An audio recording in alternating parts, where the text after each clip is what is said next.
Hello, my name is Isaac Isaiah Tendahal, and today I will be presenting a case study analysis from Philosophy of Communication. So today's case study analysis will be mind mapping as a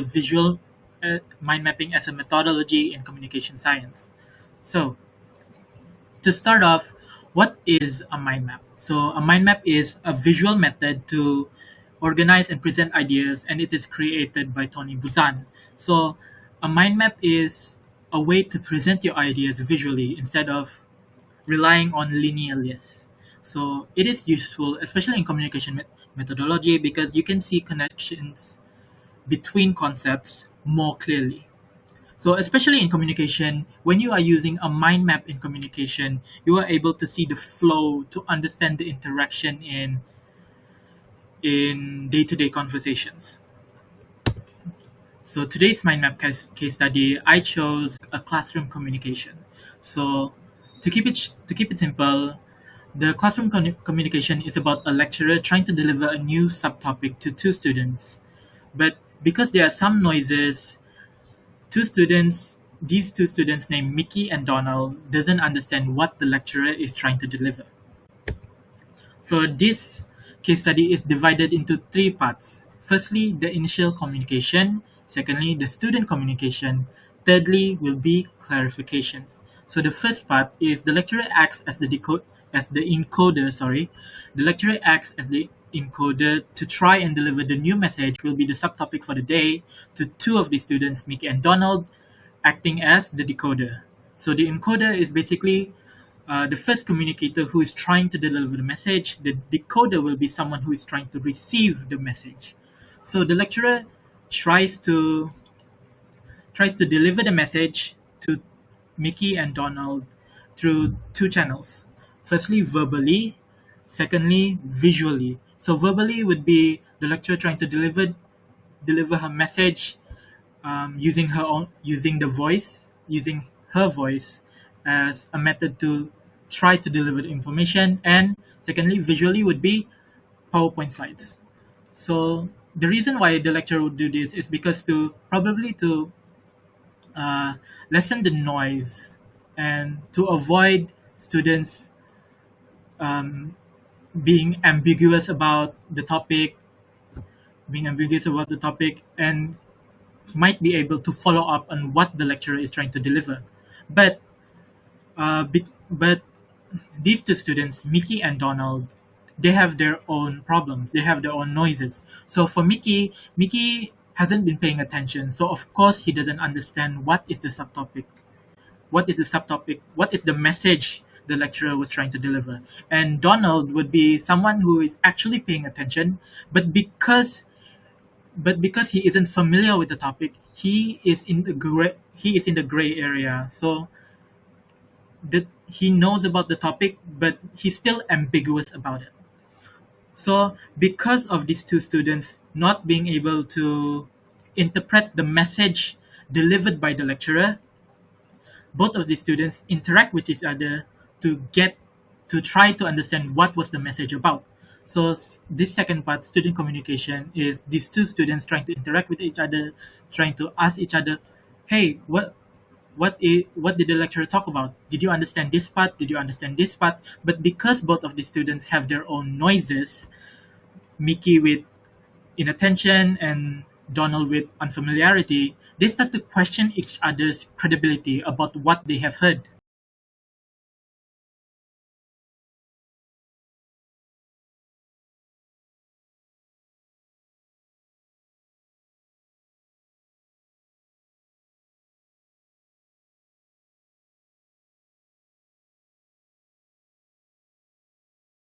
Sure themselves about the information they just received.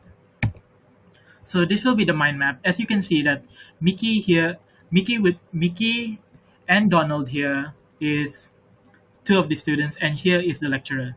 So the first part would be this yellow arrow.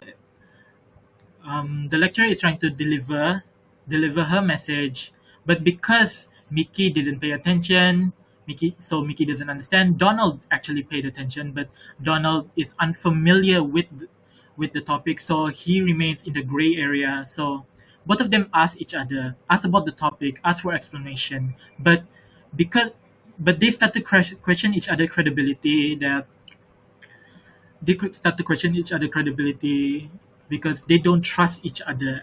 They actually don't trust each other.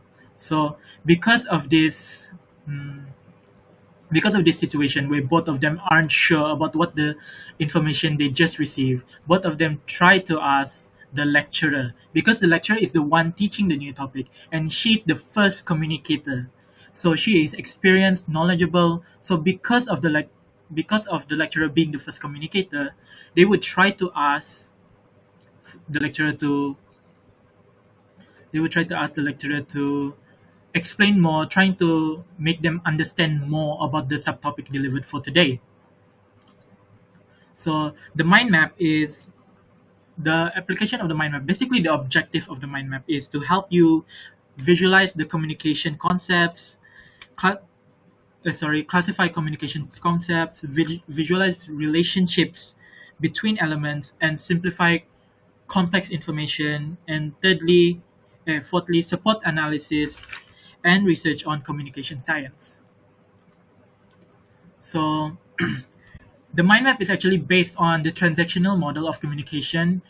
I think this mind map is very fitting for the classroom communication because it is a two-way, it is a continuous feedback, and it is a circular flow. It means the communication isn't one way, just like the lecturer trying to deliver the message, but both of these students try to communicate with each other, trying to understand what the message is, and they even start asking the lecturer back. So it is a two-way communication. It is continuous.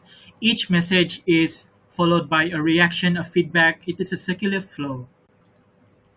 So the findings of this mind map is, the mind map makes it clear who the communicators are and how messages move between them. It highlights circular flow of communication, makes patterns like misunderstandings and noise easier to identify. Because like just now, we can see that the noise isn't actually from the lecturer.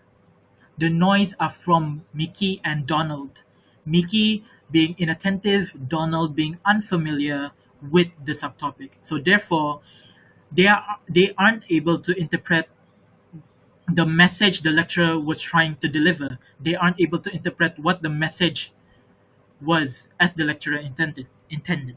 So the strengths and limitations of this mind map is, you can basically see the clear structure of the communication, basically an organized visualization that the mind map shows.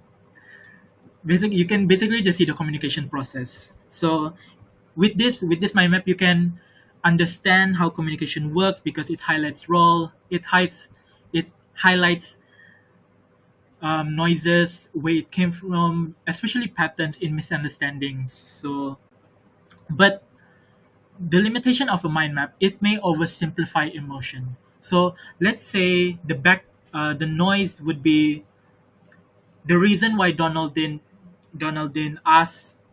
Donald is unfamiliar with it because he has some past about failing the test and is now overthinking about what this message is about. So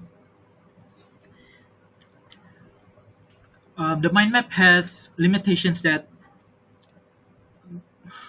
like internal factors, that it may oversimplify things. So contribution to methodology. The mind map can be used for a tool for analysis. It can show patterns in communication, and it supports theory application from theory to real life communication. So in conclusion, the transactional model of communication is a dynamic communication, and mind map generally helps improve clarity. You can see how communication flows and where misunderstandings happen, but there are some limits. Like I said, maybe some noises are just too much, like emotional aspects. So maybe mind maps might oversimplify those things. So that is all from me. Thank you for listening. My name is Isaac Isaiah Tendahal. Thank you.